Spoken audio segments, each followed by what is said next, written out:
Suasana di ruang dalam menjadi sedikit menegang setelah kedua santri dari Kudus itu kembali. Mohon ampun Kanjeng Sultan. Kanjeng Sultan supaya lebih berhati-hati di Panti Kudus nanti.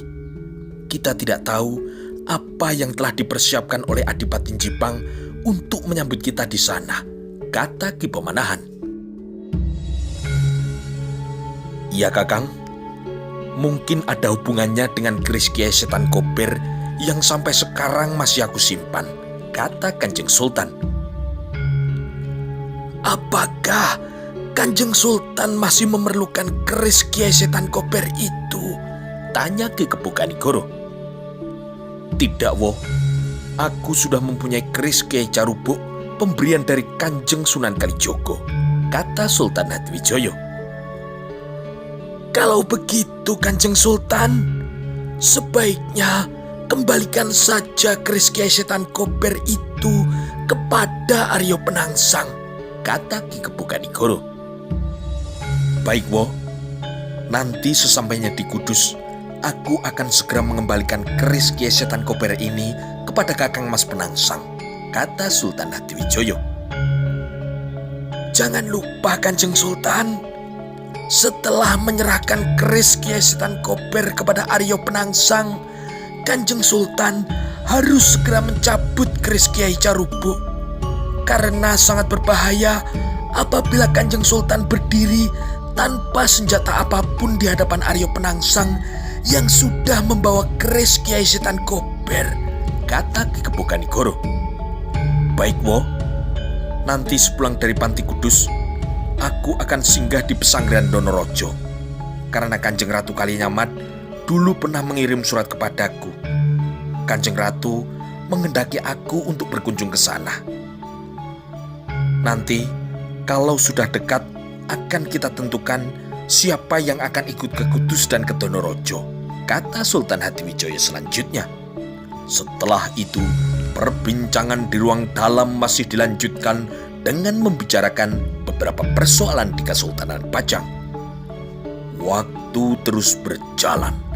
Siang berganti malam, malam pun telah berganti menjadi pagi. Beberapa hari telah berlalu. Persiapan untuk melakukan perjalanan menuju ke Panti Kudus telah dipersiapkan oleh Kadipaten Jipang maupun oleh Kesultanan Pajang. Purnama masih 2 hari lagi. Di Jipang, 50 orang prajurit Jipang yang terbaik telah siap diberangkatkan menuju ke Kudus besok pagi.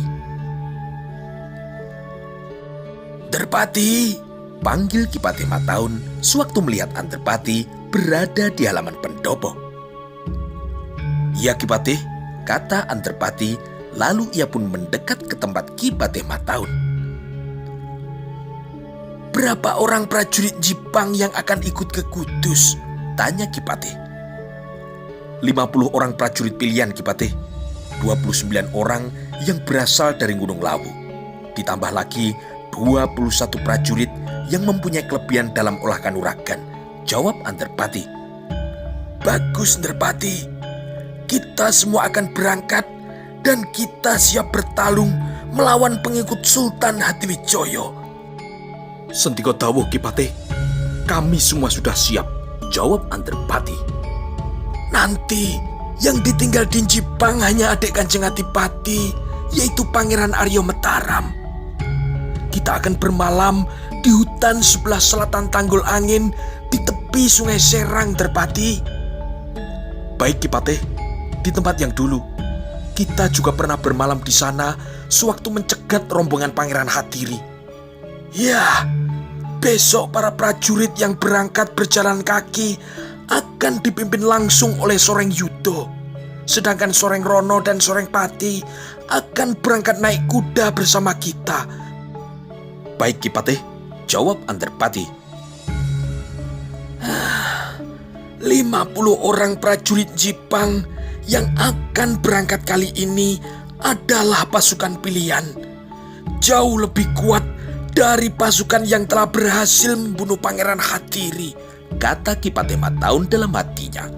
Sementara itu, bukan hanya di Jipang saja yang melakukan persiapan para prajurit. Di Pajang, Lurah Prayoga telah menghadap kepada Ki Pemanahan yang sedang duduk di pendopo bersama dengan Wenang Wulan untuk melaporkan perkembangan persiapan keberangkatan. Ki Pemanahan, para prajurit telah mengadakan persiapan terakhir. Besok mereka sudah siap untuk diberangkatkan, kata Ki Lurah Prayoga. Bagus. Berapa orang yang kau persiapkan untuk berangkat, Ki Lurah? Tanya Ki Pemanahan. 100 orang prajurit, Ki, kata Ki Lurah Prayoga. Baik, nanti para prajurit dibagi menjadi 2 bagian. Sekelompok kau yang memimpin, Ki Lurah, sedangkan yang sekelompok lagi akan dipimpin oleh Ki Lurah Prayuda. Dan yang akan memimpin kalian semua adalah Ngabai Wilomarto, kata Ki Pemanahan. Baik, Ki. Jangan lupa, semua prajurit Pajang nanti akan menginap di hutan yang letaknya tidak jauh dari desa Pajimatan di sebelah barat Sungai Serang, kata Ki Pemanahan. Baik, Ki. Saya mohon pamit kembali ke tempat para prajurit, kata Ki Lurah Prayoga. Kemudian ia pun berjalan menuruni pendopo. Setelah Lurah Prayoga tidak terlihat lagi, Wenang Wulan yang berada di sebelah Ki Pemanahan berkata kepadanya, kita membawa 100 orang prajurit. Banyak sekali, Ki. Ya, kita hanya berjaga-jaga kalau kita diserang oleh prajurit Jepang yang dibantu oleh para santri kudus, kata Ki Pemanahan. Santri kudus? Apakah mereka bisa bertempur? Tanya Wenang Wulan. Tidak, mereka tidak biasa bertempur. Kita hanya berjaga-jaga saja, kata Ki Pemanahan. Siang telah berganti menjadi malam, dan gelap pun kini telah menyelimuti bumi Pajang yang akan segera memberangkatkan 100 orang prajuritnya ke hutan di dekat desa Pajimatan yang terletak tidak jauh dari Sungai Serang. Ketika fajar telah menyingsing, 7 ekor kuda telah berlari menuju ke utara. Kuda yang berlari paling depan ditunggangi oleh Sultan Hadiwijoyo yang di pinggang depannya telah terselip keris pusaka Kiai Jarubuk pemberian dari Kanjeng Sunan Kalijogo. Di pelana kudanya terikat sebuah bungkusan yang berisi keris Kiai Setan Gober yang nantinya akan dikembalikan kepada Aryo Penangsang. Di belakangnya duduk di atas punggung kuda yaitu Ki Pemanahan, lalu berturut-turut Ki Penjawi, Ngabai Wuragil, Ki Juru Mertani, Wenang Wulan, dan anak angkat dari Kanjeng Sultan Hadiwijoyo yaitu Danang Sutowijoyo. Danang Sutowijoyo yang terampil mengendarai kuda berpacu dengan cepat, dan di pinggang depan Sutowijoyo telah terselip sebuah keris pusaka dari Selo yaitu Kiai Sabuhasto. Putra angkat dari Sultan Hadiwijoyo itu menjadi sangat gembira. Ia mengharapkan bisa menyaksikan benturan ilmu Joyo Kawijayan antara romonya yaitu Sultan Hadiwijoyo melawan Adipati Jipang yang berilmu tinggi yaitu Adipati Aryo Penangsang. Kata orang-orang, Romo Sultan maupun Adipati Jipang adalah 2 orang yang mumpuni dan juga berilmu tinggi. Apabila nanti kedua orang itu berperang tanding, bisakah Romo Sultan mengalahkan Adipati Jipang? Tanya Sutowijoyo kepada dirinya sendiri. 7 ekor kuda itu masih terus berpacu ke arah utara menembus ke hutan Simo.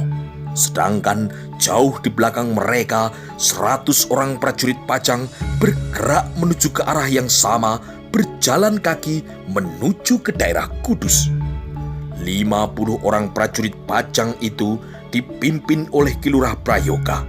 Sedangkan 50 orang prajurit lainnya dipimpin oleh Ki Lurah Prayuda. Dan sebagai pandega semua prajurit Pajang adalah seorang Nayoko Projo Kesultanan Pajang yaitu Penatus Ngabai Wilomarto.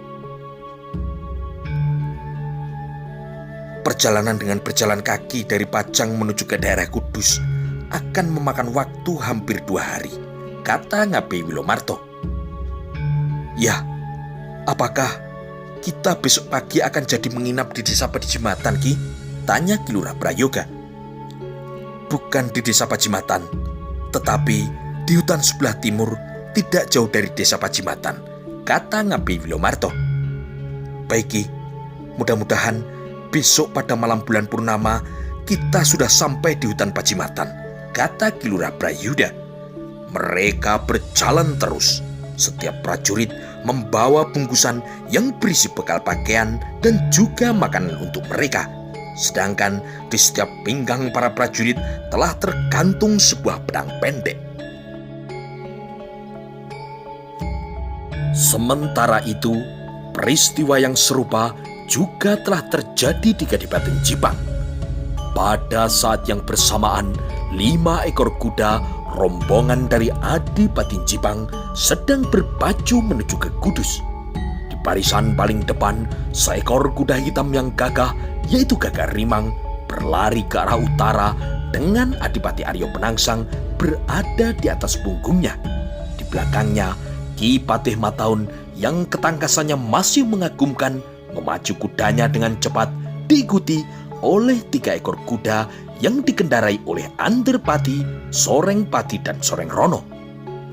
Agak jauh di belakang mereka, berjalanlah 50 orang prajurit pilihan Kadipaten Jipang yang dipimpin langsung oleh Sorengyudo.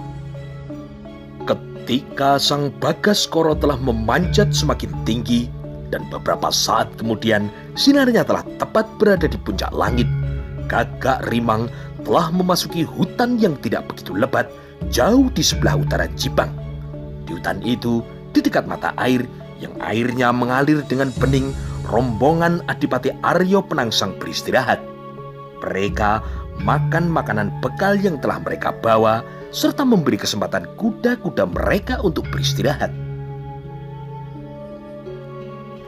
Sampai matahari terbenam pun, kita masih belum bisa sampai di Panti Kudus, kata Sorengpati. Ya, bisa juga kita sampai di sana ketika waktu hampir tengah malam, kata Sorengrono. Ternyata tepat seperti perkiraan Sorengpati. Ketika senja membayang, mereka masih berada cukup jauh dari Panti Kudus. Dan ketika gelap telah menyelimuti bumi Kudus, maka Anderpati pun kini telah mulai menyalakan 5 buah obor minyak. Meskipun perjalanan mereka menjadi agak lambat, tetapi jarak ke Kudus semakin lama menjadi semakin dekat. Dan ketika rombongan berkuda Adipati Aryo Penangsang masih tetap melanjutkan perjalanannya, maka di belakang mereka rombongan prajurit Jipang yang dipimpin oleh Sorengyudo telah beristirahat di sebuah bulak yang luas di sebelah tenggara hutan Prawoto. Kita akan beristirahat dan bermalam di lapangan ini. Besok sore kita harap sudah sampai di daerah sebelah selatan Tanggulangin, kata Sorengyudo. Ketika 50 orang prajurit Jipang sedang beristirahat di sebelah tenggara hutan Prawoto, maka di sebelah utara hutan Simo, 100 orang prajurit Pajang juga tengah beristirahat. Saat itu, 100 orang prajurit Pajang yang dipimpin oleh Penatus Ngabe Wilomarto telah beristirahat dan bermalam di tepi sebuah sungai. Ki Lurah Prayoga dan Ki Lurah Prayuda kemudian mengatur tempat untuk para prajurit Pajang yang akan beristirahat. Kalian para prajurit, tidurlah. Besok pagi kita akan melanjutkan perjalanan yang masih jauh, kata Ki Lurah Prayoga. Sementara itu, jauh di depan mereka, Sultan Hadwijoyo juga telah beristirahat di dalam sebuah tenda kecil yang telah dibuat oleh Nayaka Praja Pajang, yaitu Wenang Wulan. Di depan tenda Kanjeng Sultan, beberapa orang Nayaka Praja Pajang sedang duduk di sinar cahaya rembulan yang hampir menuju purnama. Setelah makan malam, perutku menjadi kenyang, kata Wenang Wulan. Makanlah seadanya dan secukupnya. Jangan sampai perutmu kekenyangan, kata Ki Wuragil. Mendengar kata-kata Ki Wuragil, Wenang Wulan pun tersenyum sambil mengelus-elus perutnya yang kekenyangan.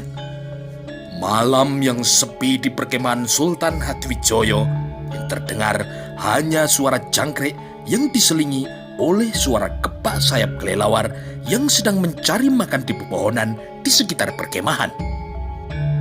Malam yang sunyi di perkemahan Sultan Hatiwijaya telah sampai pada batas akhir, dan kini di ufuk timur langit telah merona warna merah, dihiasi oleh suara kicau burung di ranting pohon yang diselingi pula oleh suara kokok ayam hutan. Semua penghuni perkemahan kini telah terbangun. Mereka kemudian membersihkan diri dan bersiap untuk meneruskan perjalanan mereka ke Kudus. Tenda telah dibongkar, kain panjang pun juga telah dilipat dan dimasukkan ke dalam beberapa bungkusan, lalu bungkusan itu telah diikat di pelana kuda. Ketika langit menjadi semakin terang, rombongan Sultan Hatiwijaya segera meneruskan perjalanan mereka. 7 ekor kuda itu kini kembali berlari menuju ke arah Kudus. Ketika hari semakin siang dan matahari telah sampai di atas kepala, maka rombongan Kanjeng Sultan hampir sampai di desa Pajimatan. "Itu desa Pajimatan," kata Sultan Hatiwijaya. "Leres Kanjeng Sultan, kita nanti berkemah di hutan tipis yang berada di sebelah timurnya," kata Ki Pemanahan. Rombongan pun maju terus ke arah timur, dan sesampainya di hutan yang tidak begitu lebat, mereka berlima kemudian menghentikan kudanya. "Kita mendirikan kemah di sini, Kanjeng Sultan. Di sini ada sungai kecil yang mengalir ke Sungai Serang," kata Ki Pemanahan. "Ya, kita semua akan bermalam di sini dan kita akan menunggu para prajurit yang berjalan kaki. Mungkin mereka akan tiba di sini sore hari nanti," kata Sultan Hatiwijaya, dan setelah itu Kanjeng Sultan pun turun dari punggung kudanya. Ki Pemanahan pun kini juga telah turun dari punggung kudanya, diikuti oleh Ki Penjawi, Juru Mertani, Ngepi Wuragil, Wenang Wulan, dan Sutawijaya. "Wenang Wulan, kau bangun tenda Kanjeng Sultan di sini. Setelah itu, kau lihat apakah rakit yang berada di Sungai Serang masih ada di sana," kata Ki Pemanahan. "Baik Ki," kata Wenang Wulan, dan setelah itu dengan pedang pendeknya ia pun mencari beberapa batang bambu.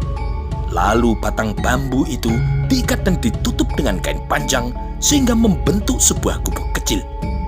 Beberapa saat kemudian Ki Pemanahan pun telah menerima laporan tentang rakit yang berada di tepi Sungai Serang. "Rakit yang untuk menyeberang besok pagi masih tertambat di tepi sungai, Ki," kata Wenang Wulan. "Baik Wenang, berarti kita tidak perlu membuat rakit yang baru," kata Ki Pemanahan. Ketika lembayung senja telah membayang di langit Prangkulon, pasukan Pajang yang berjalan kaki dari Pajang kini telah tiba di hutan Pajimatan, dan mereka pun kini segera berkumpul dan beristirahat tidak jauh dari kemah Kanjeng Sultan. Malam itu bulan terlihat sangat indah. Bulan yang bulat sepenuhnya, bulan purnama yang telah menyinari tempat berkumpulnya 100 orang prajurit Pajang di sebelah barat Sungai Serang maupun 50 orang prajurit Jipang yang berada di sebelah timur Sungai Serang. Sinar bulan purnama juga menyinari pula di daerah sekitar Panti Kudus, tempat kediaman dari Kanjeng Sunan Kudus, salah seorang wali Songo yang dulu pernah menjadi seorang senopati perang Kesultanan Demak Bintoro. Malam itu di pendopo telah diatur 2 buah kursi yang akan dipergunakan untuk duduk sang Adipati Jipang maupun Sultan Hatiwijaya. "Ger Penangsang, kau nanti duduk di kursi yang berada di sebelah barat. Sedangkan Sultan Hatiwijaya, kau persilahkan untuk duduk di kursi yang berada di sebelah timur." "Baik Bopo Sunan," jawab Aryo Penangsang yang sedang berdiri di sebelah Ki Patih Mataun. "Ger, apapun yang terjadi, kau jangan pernah duduk di kursi sebelah timur ini. Apakah kau mengerti Penangsang?" kata Kanjeng Sunan. "Mengapa saya tidak boleh duduk di kursi itu, Bopo Sunan?" tanya Aryo Penangsang. Kau tidak usah bertanya dulu, Nger. Besok pagi, apakah kau sanggup untuk tidak duduk di kursi ini? Tanya gurunya. Sanggup, Bopo Sunan. Apapun yang terjadi, saya tidak akan duduk di kursi sebelah timur ini, kata Aryo Penangsang. Bagus, Nger. Ingat pesanku ini. Matahun, kau harus memberi isyarat apabila junjunganmu ini lupa, kata Kanjeng Sunan Kudus. Sentiko dawuh Kanjeng Sunan, kata Ki Mataun. Malam purnama kali ini, Aryo Penangsang sulit memejamkan matanya. Terbayang saat ini Sultan Hadiwijoyo pasti bermalam tidak jauh dari Panti Kudus. Besok pagi, Adimas Hadiwijoyo akan aku habisi setelah ia duduk di kursi sebelah timur. Tadi Bopo Sunan berkata, aku tidak boleh duduk di kursi sebelah timur itu, kata Aryo Penangsang dalam hatinya, dan ia percaya sepenuhnya ia akan dibantu oleh Kanjeng Sunan Kudus. Malam bulan purnama telah menerangi kedua kelompok pasukan yang hanya dipisahkan oleh Sungai Serang. Dan ketika sang surya telah muncul di langit Prangwetan, maka seluruh prajurit Pajang dan Jipang pun juga telah terbangun. Di sebelah barat Sungai Serang, Ngabei Wilomarto bersama dengan Ki Lurah Prayoga dan Ki Lurah Prayuda telah sibuk mengatur para prajurit yang sedang membersihkan dirinya. Besok aku akan tetap di sini bersama kalian. Aku tidak akan ikut ke Panti Kudus, kata Ngabei Wilomarto. Kapan Kanjeng Sultan akan berangkat ke Panti Kudus? Tanya Ki Lurah Prayoga. Nanti kalau matahari sudah naik di langit sebelah timur, kata Ngabei Wilomarto. Ketika matahari pagi telah naik di langit sebelah timur, Sultan Hadiwijoyo dengan mengenakan pakaian kesatrian telah berdiri di samping kudanya bersama dengan 6 orang pengikutnya. Saat itu, Sultan Hadiwijoyo menyelipkan 2 buah keris di pinggangnya. Yang di belakang terselip keris Kiai Setan Gober yang nanti akan dikembalikan kepada Aryo Penangsang, sedangkan yang di depan terselip pula keris Kiai Carubuk. Kanjeng Sultan mengedarkan pandangannya berkeliling. Dilihatnya Ki Pemanahan sedang berbicara dengan Ki Lurah Prayoga dan Ki Lurah Prayuda. Kalian tunggu di sini bersama Ngabei Wilomarto. Kalau kalian mendengar suara anak panah Sendaren, kalian harus berenang secepatnya menuju ke Panti Kudus, kata Ki Pemanahan kepada Ki Lurah Prayoga dan Ki Lurah Prayuda. Sentiko dawuh Ki, kata kedua lurah itu. Lalu keduanya melihat Ngabei Wuragil dan Wenang Wulan telah membawa 2 buah busur dan beberapa anak panah Sendaren. Beberapa saat kemudian, Sultan Hadiwijoyo telah naik di atas punggung kudanya, lalu dijalankannya menuju ke Panti Kudus. Di belakangnya, kini juga telah berjalan 6 ekor kuda yang di punggungnya telah duduk Ki Pemanahan, Ki Penjawi, Ki Jurumertani, Ngabei Wuragil, Wenang Wulan, dan Sutowijoyo. Setelah menyeberangi Sungai Serang dengan menggunakan rakit, maka rombongan dari Pajang itu pun kemudian melanjutkan perjalanannya, melarikan kudanya langsung menuju ke Panti Kudus. Tidak lama kemudian, sebelum mencapai rekol Panti Kudus, maka Sultan Hadiwijoyo menghentikan kudanya diikuti oleh semua pengikutnya. Ngabei Wuragil dan Wenang Wulan, kemarilah, kata Sultan Hadiwijoyo. Kedua orang itu pun segera turun dari punggung kudanya, lalu berjalan mendekati Sultan Hadiwijoyo. Kalian berdua menunggu di sini. Bersembunyilah di rembulan pohon itu. Kalau keadaan menjadi gawat, salah satu dari kalian cepat-cepat memberi kabar ke tempat pasukan Pajang yang berada di hutan Pajimatan. Segera lepaskan anak panah Sendaren dari tepi sungai sebelah timur, kata Sultan Hadiwijoyo. Sentiko dawuh Kanjeng Adipati, kata kedua orang itu. Sutowijoyo, setiap saat kau harus siap mencabut kerismu Kiai Sapuhasto itu, kata Sultan Hadiwijoyo. Sentiko dawuh Romo, kata Ngabei Loreng Pasar. Kanjeng Sultan Hadiwijoyo memandang ke arah regol Panti Kudus. Kanjeng Sultan tidak mengetahui ada apa di balik regol itu.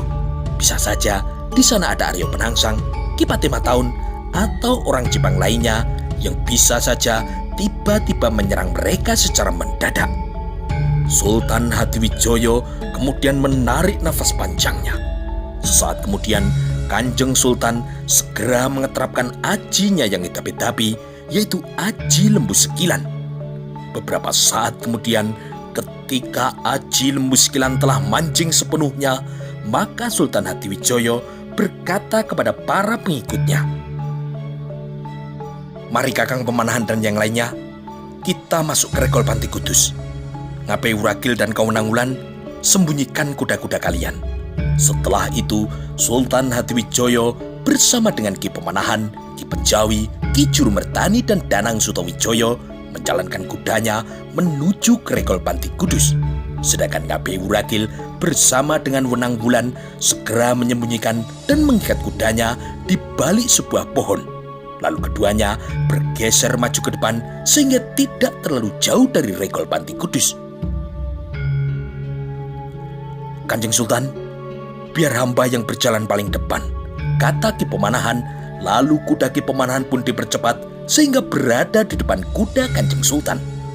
Beberapa saat kemudian sampailah mereka di depan regol. Ki Pemanahan segera masuk ke dalam regol diikuti oleh Sultan Hadiwijoyo bersama dengan yang lainnya. Mereka berlima kemudian turun dari punggung kudanya dan terlihat beberapa orang santri berlari menghampiri kuda-kuda para tamu lalu menuntun kuda-kuda itu ke sudut halaman.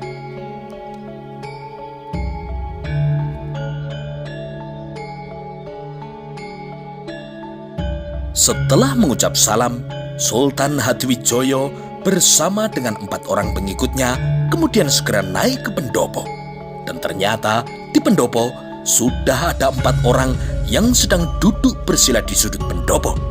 Keempat orang itu adalah Ki Pate Mataun, Andirpati, Sorengpati, dan Sorengrono yang segera menyembah kepada Sultan Hadiwijoyo.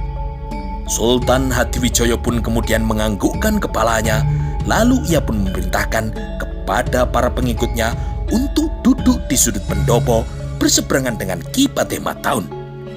Ki Pemanahan, Ki Penjawi, Ki Jurumertani, dan Danang Sutawijoyo juga segera duduk bersila di sudut pendopo. Pandangannya kini menyapu orang-orang Jepang yang berada di depannya. Pate Mataun, Pate Jepang yang perkasa dan juga berilmu tinggi, kata Ki Pemanahan dalam hatinya.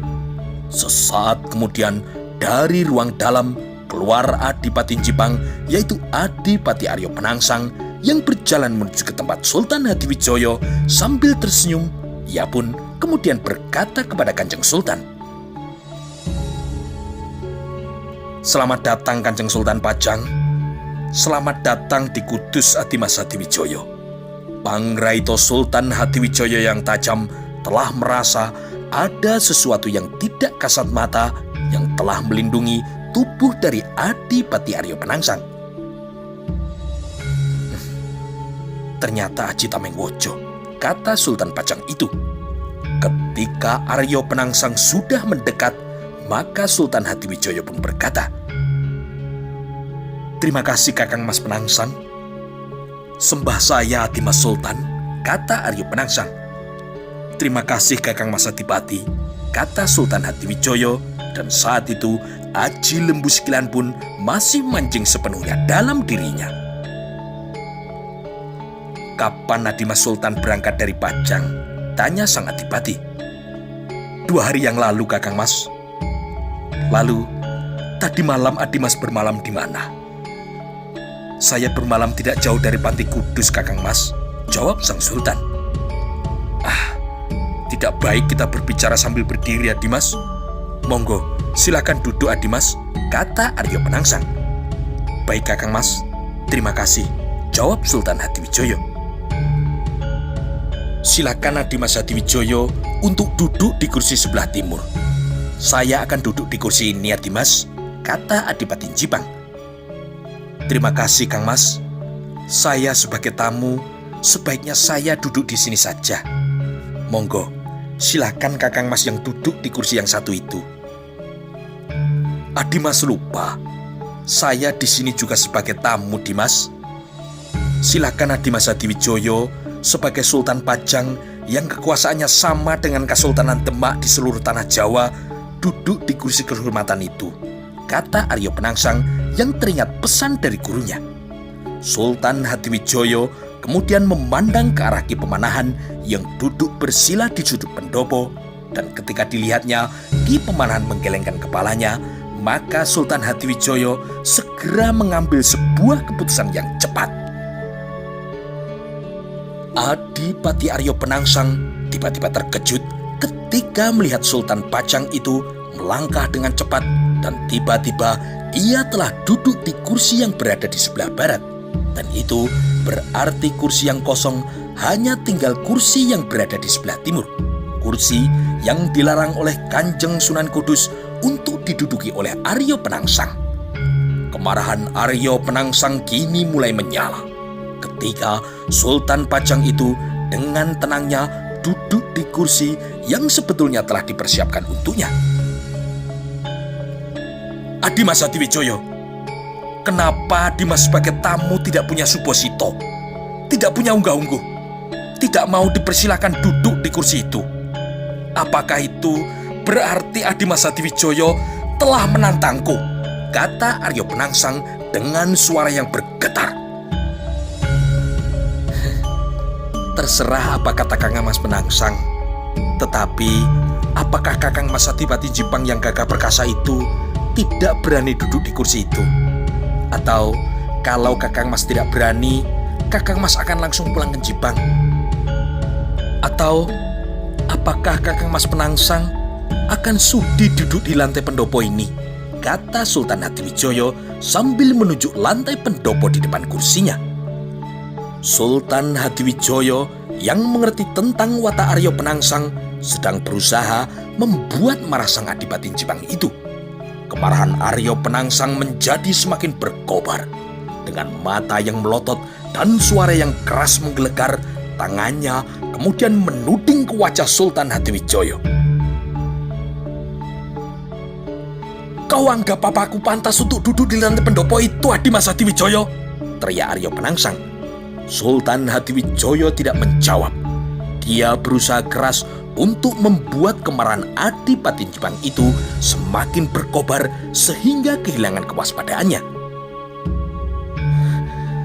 Dimas Hadiwijoyo, jangan kau anggap Penangsang ini seorang perempuan. Kau anggap aku tidak berani duduk di situ. Lihat baik-baik, aku bukanlah seorang perempuan pengecut. Aku bukanlah seorang yang jireh getih wedi mati. Penangsang adalah seorang laki-laki dari Jipang, teriak Aryo Penangsang, dan sesaat kemudian ia pun duduk di kursi sebelah timur. Kemarahan terhadap Sultan Hadiwijoyo telah menyebabkan ia lupa akan pesan dari Kanjeng Sunan Kudus. Semalam Kanjeng Sunan Kudus telah mewanti-wantinya untuk tidak duduk di kursi yang sebelah timur. Tetapi sekarang karena di dadanya sedang berkobar api kemarahan yang besar, Aryo Penangsang pun telah lupa dan ia pun telah melanggar larangan dari gurunya itu. Di sudut pendopo, Ki Patih Mataun terkejut ketika junjungannya, yaitu Adipati Aryo Penangsang, telah melanggar larangan dari Kanjeng Sunan Kudus dengan duduk di kursi yang sebelah timur. Begitu cepatnya Aryo Penangsang duduk di kursi yang sebelah timur, sehingga Ki Patih Mataun hanya bisa terdiam, tidak sempat memberi isyarat ataupun untuk melarangnya. Dan saat ini semuanya sudah terlanjur dan junjungannya, yaitu Adipati Jipang itu, telah duduk di kursi yang sebetulnya telah dipersiapkan oleh Sunan Kudus untuk tempat duduk Sultan Hadiwijoyo.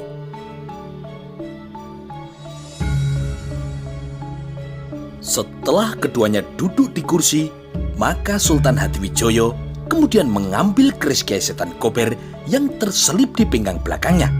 Keris itu lalu diserahkannya kepada Aryo Penangsang sambil bertanya, "Apakah keris Kiai Setan Kober ini milik Kakang Mas Penangsang?" Ya Dimas, keris itu memang milikku, jawab Aryo Penangsang sambil menerima keris pusaka miliknya. Aku mengucapkan terima kasih Kakang Mas, karena Kakang Mas telah sudi menghukum Singoprono yang telah mencoba membunuh Sultan Pajang, kata Sultan Hadiwijoyo. Mendengar kata-kata Sultan Hadiwijoyo, telinga Aryo Penangsang seperti tersentuh api. Ya Dimas, Singoprono memang pantas dihukum mati karena ia gagal dalam melaksanakan tugasnya, kata Aryo Penangsang. Betul Kakang Mas Penangsang, tubuh Sultan Pajang memang tidak bisa dilukai oleh senjata apapun. Meskipun senjata itu adalah pusaka sifat kandel Kadipaten Jipang, kata Sultan Hadiwijoyo. Suasana ruangan di pendopo Panti Kudus tiba-tiba terasa panas. Kemarahan Aryo Penangsang kini sudah mencapai puncaknya. Ia pun kemudian segera berdiri dari tempat duduknya, matanya memandang tajam kepada Sultan Hadiwijoyo. Giginya bergetar beradu seperti akan menelan Sultan Hadiwijoyo hidup-hidup. Di depannya dengan cepat Sultan Pajang itu juga telah berdiri dari tempat duduknya. Aji Lembu Sekilan yang sudah dibangunkannya sejak awal kini sudah mancing sepenuhnya dalam tingkat kemampuannya yang tertinggi. Di samping Aji Lembu Sekilan, Sultan Hadiwijoyo juga telah memakai rangkapan sebuah sabuk, yaitu sabuk Jalu Sengoro, sebuah ikat pinggang yang di ujungnya terdapat sebuah timang yang berwarna hitam, sebuah timang yang terbuat dari wesi aji pemberian dari Ki Buyut Banyu Biru. Aryo Penangsang secepat ia berdiri, secepat itu pula ia mencabut keris Kiai Setan Kober dari warongkonya. Sedangkan Adipati Hadiwijoyo juga tidak kalah cepat dari Aryo Penangsang. Ia kini juga telah mencabut keris Kiai Carubuk dari warongkonya. Di tangan Aryo Penangsang kini telah tergenggam keris pusaka Kiai Setan Kober, keris pemberian dari Kanjeng Sunan Kudus.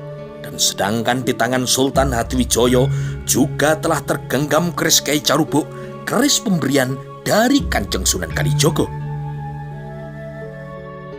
Adimas Sultan, keris pusaka Kiai Setan Kober memang tidak bisa menembus ilmu kebal Sultan Pajang, karena pusaka itu dipegang oleh Singoprono yang pekerjaannya tiap hari membelah kayu. Tetapi kalau keris ini yang memegang adalah Aryo Penangsang, maka gunung pun akan bisa runtuh terkena pusaka ini, kata Aryo Penangsang.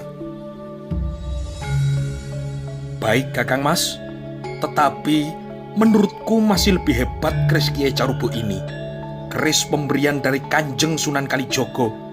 Keris ini adalah milik Sultan Pajang yang tidak akan dapat tertandingi meski oleh pusaka manapun, kata Kanjeng Sultan Hadiwijoyo.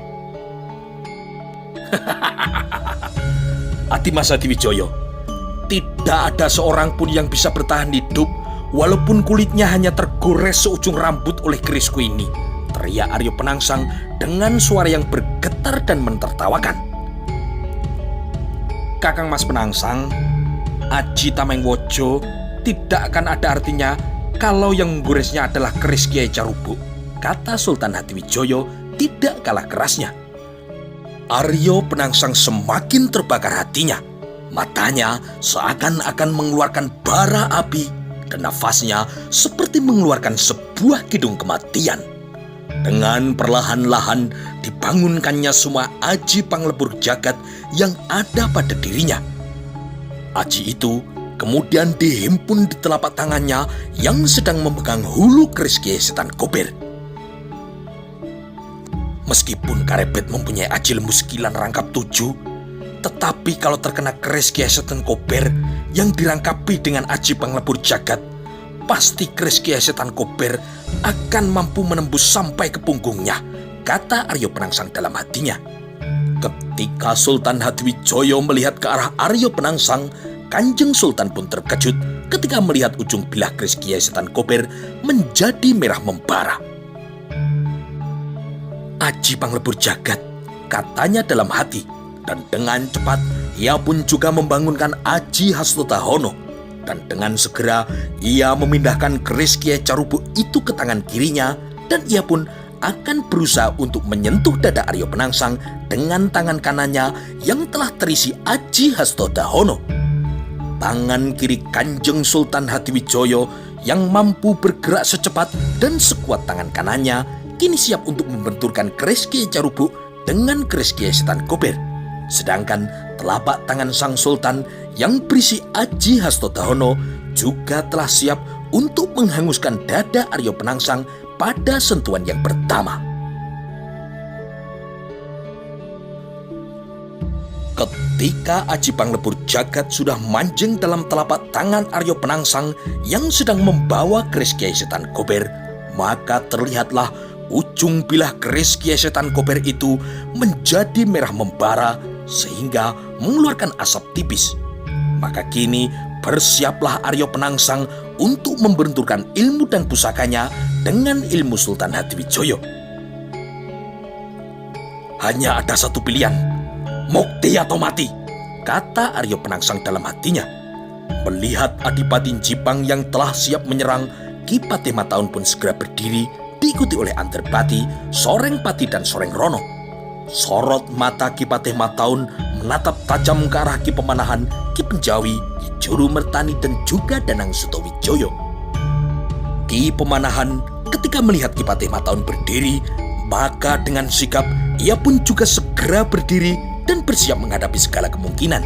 Diikuti pula oleh Ki Penjawi, Ki Juru Mertani dan Danang Sutowijoyo.